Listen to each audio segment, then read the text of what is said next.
السلام علیکم ورحمت الله. تیر شوی اختر مو بیا مبارک شه. الله مو خوشحاله لره.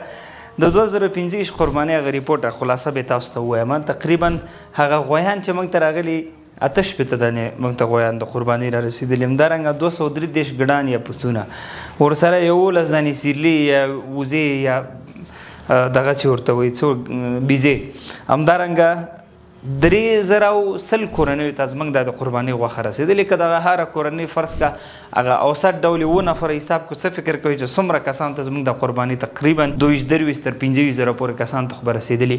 دا داسې واړه تعداد نه دي، دا په د وینا کې تقریبا ټول په 40 ثانیو کې خلاصېږي.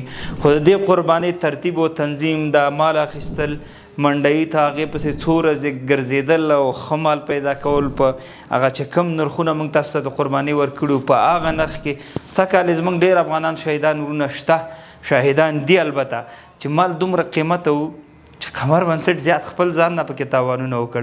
الله دې ټولو نه قبول کړي. بیا هم وایم ستاسو دا هغه قرباني ده لله الحمد د افغانستان په 7 ولایتو کې موږ څه کال د قرباني وکړه. باور مو په خدای وشه داسې کورنۍ وي چې د اختر په ورځو کې هغې اختر قصه کې هم نه و، اختر نه لمانځولې چې لږ زره 2 کیلو 3 کیلو غوښه خپل کور ته ویسي.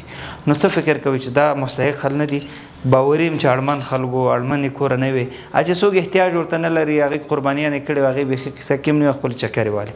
الله دې ټولو قرباني قبولې کړي. هغه ورونو او خویندو نه بیا هم مننه چې خپلې قربانۍ دلته راستولې، قمر بنسټ او په هغه ټیم یې اعتماد کړو.